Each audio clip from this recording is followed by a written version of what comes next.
जयपुर जहां पर इस वक्त बेरोजगार युवाओं का उग्र प्रदर्शन चल रहा है। आप तस्वीरें आपको दिखा रहे हैं, लाइव ये तस्वीरें हैं जहां आप देखिए कि किस तरीके से वहां पर छात्रों का गुस्सा फूटा है और वहां प्रदर्शन ये बेरोजगार युवा कर रहे हैं। पुलिस का जाब्ता भी मौजूद है। अन्य छात्रों को रोकने और समझाने की कोशिश ये पुलिसकर्मी करते नजर आ रहे हैं, लेकिन आज यहाँ प्रदर्शनरत जो बेरोजगार युवा है वो उग्र होते नजर आ रहे हैं। उनकी तरफ से जमकर नारेबाजी हो रही है। ये लाइव तस्वीरें हम आपको इस वक्त दिखा रहे हैं। बड़ी संख्या में बेरोजगार युवा यहाँ पर जमा है। सेरा स्थान पर एक्सक्लूसिव तस्वीर इस वक्त आपको हम दिखा रहे हैं। पुलिस की कोशिश है कि उन्हें रोका जाए और छात्रों को रोकने की कोशिश हो रही है, लेकिन छात्रों का यहाँ पर प्रदर्शन देखने को मिल रहा है। ललित हमारे सहयोगी ज्यादा जानकारी देंगे। ललित, क्या कुछ जानकारी इस प्रदर्शन को लेकर? पुलिस रोकने का प्रयास तो करी, लेकिन आज छात्र जो है अब तक प्रदर्शन करते देखे गए थे, आज उग्र होते दिख रहे हैं। जी बिल्कुल अभिनव, आपको बता दें कि शांति से मांगों को लेकर धरने पर बैठे बेरोजगारों ने की करने की कोशिश की, लेकिन आप देख सकते हैं भारी यहाँ डंडे लगाकर उनको रोक दिया गया। निकलकर शहीद स्मारक का जो 20 का रास्ता था उससे निकलने की कोशिश की। आप यहाँ देख सकते हैं पुलिस जो बेरोजगार है, पुलिस प्रशासन ने उनके बीच को लगातार झड़प देखने को मिल रही है। और इस दौरान सचिन यादव ने सड़क से बाहर निकले रास्ते से देख सकते हैं कि यहाँ पर जो बेरोजगार है बाहर निकलने की कोशिश कर रहे हैं और तमाम जो पुलिस जाब्ता है यहाँ पर तैनात है और बेरोजगारों को यहाँ पर रोकने का प्रयास किया जा रहा है। लेकिन बेरोजगार अपनी 4 सूत्री मांगों को सुबह ही उग्र आंदोलन की मांगे पूरी नहीं होती है तो उग्र आंदोलन किया जाएगा। आप देख सकते हैं कि यहाँ पर तनाव की स्थिति लगातार बढ़ती जा रही है। पुलिस प्रशासन द्वारा इन बेरोजगारों को यहाँ पर रोकने की कोशिश की जा रही है। आप देख सकते हैं कि एक बार फिर से जो धक्का मुक्की है वह यहाँ पर आप देख सकते हैं कि बेरोजगारों को अंदर ले जाने की कोशिश की जा रही है। ये आप देख सकते हैं कि उपेंद्र यादव जो इस धरने का नेतृत्व कर रहे हैं, उनके आप किस तरीके से पुलिस प्रशासन उनको घटित दे जा रही है, उनके सर पे भी चोट आई है। और आप देख सकते हैं कि यहाँ पर जो बेरोजगार है आज एक यहाँ पर लिया जा रहा है। वो तस्वीरें हैं इन तस्वीरों में आप देख सकते हो कि किस प्रकार के यहाँ पर उग्र आंदोलन देखने को मिल रहा है। बेरोजगार पीसीसी को रोक करे थे, लेकिन यहाँ पर लगातार जो स्थितियाँ हैं वह थोड़ी कंट्रोल से बाहर होती जा रही है। अभिनव, बेरोजगार हैं वो बाहर निकलने की कोशिश कर रहे हैं तो वहीं पुलिस प्रशासन द्वारा उनको रोकने का पूरा प्रयत्न किया जा रहा है। और जी आप देख सकते हैं कि किस प्रकार से जो बेरोजगार है वह लगातार बाहर निकलने की कोशिश कर रहे हैं और यहाँ पर जो स्थितियाँ बन रही है आप देख सकते हैं कि बाहर निकलने की कोशिश की जा रही है, लेकिन बाहर नहीं निकला जा रहा है। मेरे साथ उपेंद्र यादव से बात करने की हम यहाँ कोशिश करेंगे कि किस प्रकार से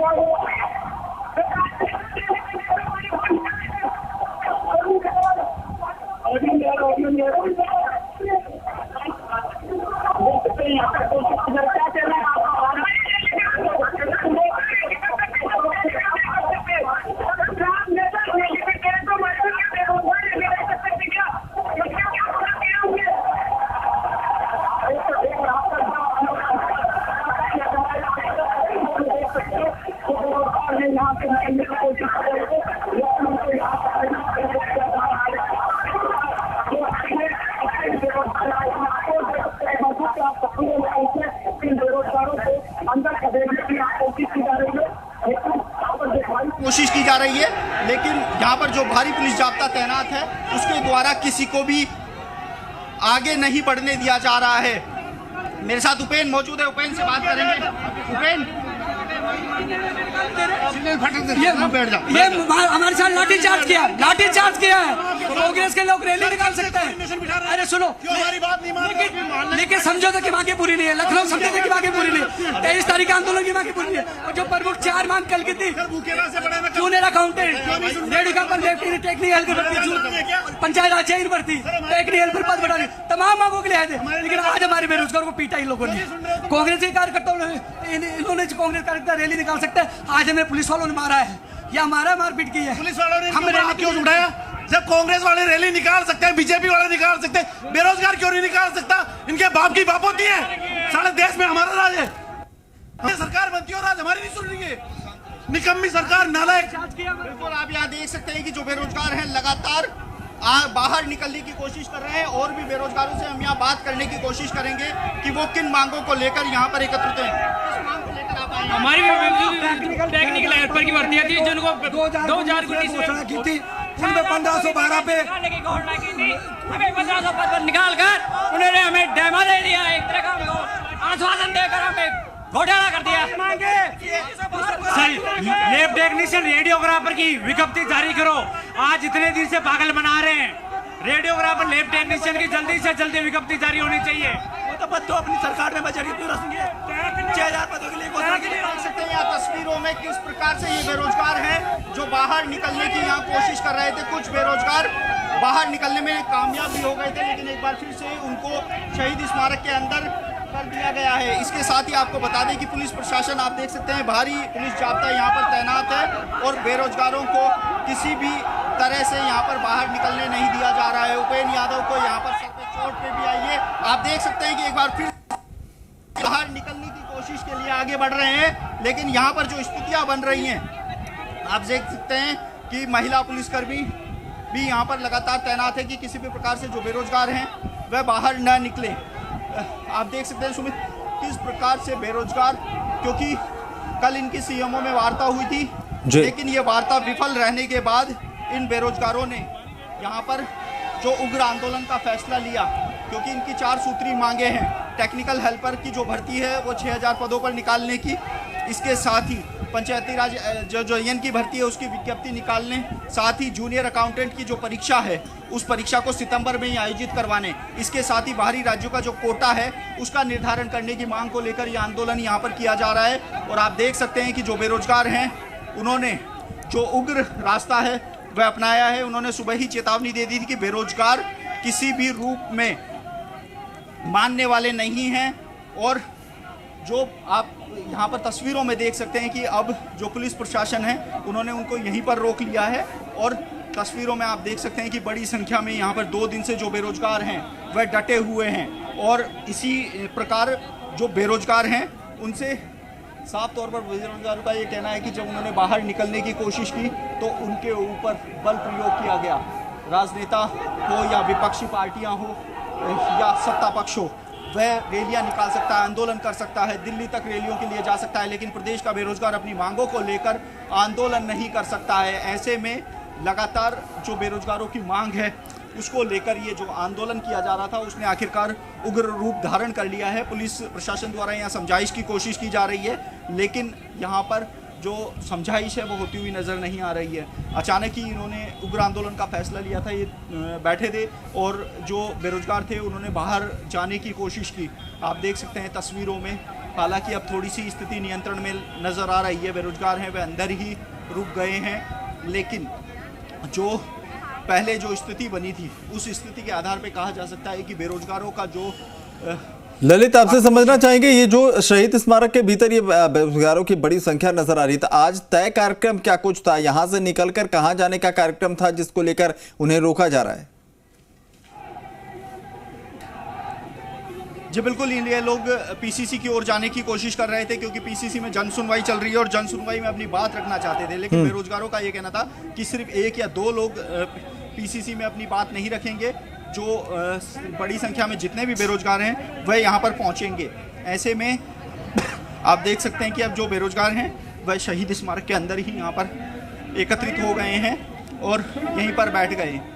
अब यहाँ पर कोई औपचारिक घोषणा का इंतज़ार किया जा रहा है कि औपचारिक घोषणा यहाँ पर क्या की जाती है। इसी प्रकार जो अन्य मांग है, जो इनकी 4 सूत्री मांग है, उन 4 सूत्री मांगों को लेकर ही ये जो आंदोलन हमें देखने को मिल रहा था वो आंदोलन कहीं ना कहीं उग्र रूप धारण करता हुआ नजर आया। आधे घंटे के यहाँ पर चेतावनी दी कि यदि आधे घंटे में इनकी कोई वार्ता नहीं होती है तो आधे घंटे बाद सिविल लाइन कूच किया जाएगा। आधे घंटे का वक्त यहाँ पर दिया गया है कि आधे घंटे में कोई वार्ता के लिए इनके पास नहीं आता है तो सिविल लाइन कूच किया जाएगा। आर पार का जो लड़ाई है जिसकी घोषणा यहाँ पर की गई है। ललित, जब आपने उपेंद्र यादव से बातचीत की तो उनका यह भी आरोप था कि आज बेरोजगारों पर लाठीचार्ज किया गया है, पुलिस ने डंडे चलाए हैं, धक्का मुक्की हुई है, तो क्या किसी को चोट भी आई है और इसको लेकर क्या कुछ जानकारी है? यहाँ पर जो आप देख सकते हैं क्या हुआ यहाँ पर। आप पुलिस वालों ने हमारी सेट फाड़ दी और हमारे साथ डंडे मारे, सिर में मारे। पुलिस वालों ने डंडे मारे, हमारी सेट फाड़ दी और सिर में भी लगी, 2-3 हाथ में लगी। हमारी पूरी तरह से दर्द हो रहा है। इसी मांग को लेकर आप टेक्निकल हेल्पर में 6000 पद होने चाहिए। ऊर्जा मंत्री जी ने 2019 में बजट में सिविल लाइन कूच की चेतावनी आधे घंटे में चेतावनी है। देख सकते हो आप हमारे साथ कैसे बर्ताव। बिल्कुल आप देख सकते हैं कि यहाँ पर जो बेरोजगार, आप एक बार फिर से यह सिविल लाइन कूच के लिए जो बेरोजगार हैं उन्होंने सिविल लाइन कूच की चेतावनी दी है और ये अपने धरना स्थल पर वापस से बैठते हुए नजर आ रहे हैं। और जो सिविल लाइन कूच है उस कूच की इन्होंने अब चेतावनी दी है। आधे घंटे का समय दिया है कि यदि आधे घंटे में इनसे कोई वार्ता नहीं होती है तो उसके बाद ये लोग सिविल लाइन कूच करेंगे। आधे घंटे का समय दिया गया है, यदि वार्ता नहीं होती है तो आधे घंटे बाद सिविल लाइन कूच किया जाएगा। जी चलिए, तो अल्टीमेटम दिया गया है आधे घंटे का और कहा गया कि अगर आधे घंटे में बातचीत नहीं होती है तो आगे सिविल लाइन के लिए कूच किया जाएगा। लेकिन ललित, जो है सवाल ये भी है कि ये बातचीत पहले भी इन मुद्दों को लेकर, 4 सूत्रीय मांगों को लेकर हुई है जो कि विफल रही, तो क्या कोई खास तौर पर किसी नेता, किसी मंत्री से बातचीत की पहल की जा रही है? मांगों को लेकर आप देख सकते हैं कि पुलिस वालों के सामने जो बेरोजगार हैं वो पुलिस के सामने होते हुए नजर आ रहे हैं। ये जो बेरोजगार हैं वो पुलिस के सामने होते हुए नजर आ रहे हैं। आप देख सकते हैं कि यहाँ पुलिस द्वारा लगातार समझाइश की कोशिश की जा रही थी, लेकिन अब बेरोजगार हैं वह पुलिस प्रशासन के सामने ही होते हुए नजर आ रहे हैं। आधे घंटे का यहाँ पर अल्टीमेटम दिया गया है और आधे घंटे बाद सिविल लाइन कूच की यहाँ पर चेतावनी दी गई है। ऐसे में ये जो बेरोजगार हैं वो एक बार फिर से अपनी जगह पर पहुँच चुके हैं। आधा घंटा यानी कि तकरीबन 1 बजने का समय है और आधा घंटे बाद ये जो बेरोजगार हैं वह सिविल लाइन कूच की ओर आगे बढ़ने के लिए चेतावनी दी है। जी अभिनव। ललित, सवाल ये भी है कि जो मैं जानने की कोशिश भी कर रहा था कि किसी खास मंत्री या नेता से बातचीत की पेशकश इन्होंने की, किनका इंतजार इनको आधे घंटे तक रहेगा? अगर कोई बातचीत के लिए आता है, कोई पदाधिकारी आता है तो क्या उससे भी बातचीत हो सकती है या किसी मंत्री या बड़े नेता का इंतजार करेंगे ये लोग? बिल्कुल अभिनव, हम बता दें कि कल इन्होंने अपने महापड़ाव की शुरुआत की थी। कल एक प्रतिनिधि मंडल की सीएमओ में वार्ता हुई थी, लेकिन अधिकारियों से ये बेरोजगार संतुष्ट नजर नहीं आए थे, क्योंकि अधिकारियों से जो वार्ता हुई थी उसमें किसी भी वार्ता पर सहमति नहीं बनी थी। 4 सूत्री मांगों को लेकर आंदोलन कर रहे थे। अब इनकी मांग है कि कोई उच्च स्तर का जो अधिकारी या मंत्री हो वो ही इनसे बात करे, क्योंकि इनकी मांगे वाजिब है। अगर टेक्निकल हेल्पर की बात की जाए या पंचायती राज JN भर्ती की बात की जाए, 2019 के बजट में घोषणा हुई थी, लेकिन अभी तक जो टेक्निकल हेल्पर की बात की जाए तो बजट में 6000 पदों पर घोषणा की थी। तो अब उन पदों की जो पिछले दिनों विज्ञप्ति जारी हुई है उसमें 1500 कुछ पदों की घोषणा की गई है। इसके साथ ही पंचायती राज JN के तकरीबन 2600 पदों पर विज्ञप्ति जारी होनी है, लेकिन ये विज्ञप्ति जारी नहीं हुई है। ऐसे में अब आधे घंटे का इंतजार करना। बिल्कुल, आधे घंटे का इंतजार। उसके बाद देखने वाली बात यह होगी कि अब अगला कदम बेरोजगार युवाओं की तरफ से किस तरीके से होता है। हालांकि एहतियात के तौर पर बड़ी संख्या में पुलिस बलों की भी तैनाती है और जिस तरह से आज उग्र होते नजर आए हैं ये तमाम बेरोजगार युवा, तो कहीं ना कहीं संघर्ष की स्थिति बनती भी नजर आ सकती है आधे घंटे बाद। शुक्रिया ललित, जानकारी ग्राउंड जीरो से हम तक पहुंचाने के लिए। पल पल नजर बनाए रखिएगा। तमाम अपडेट्स ज़ेर आस्तान पर दर्शकों तक हम सबसे पहले पहुंचाएंगे।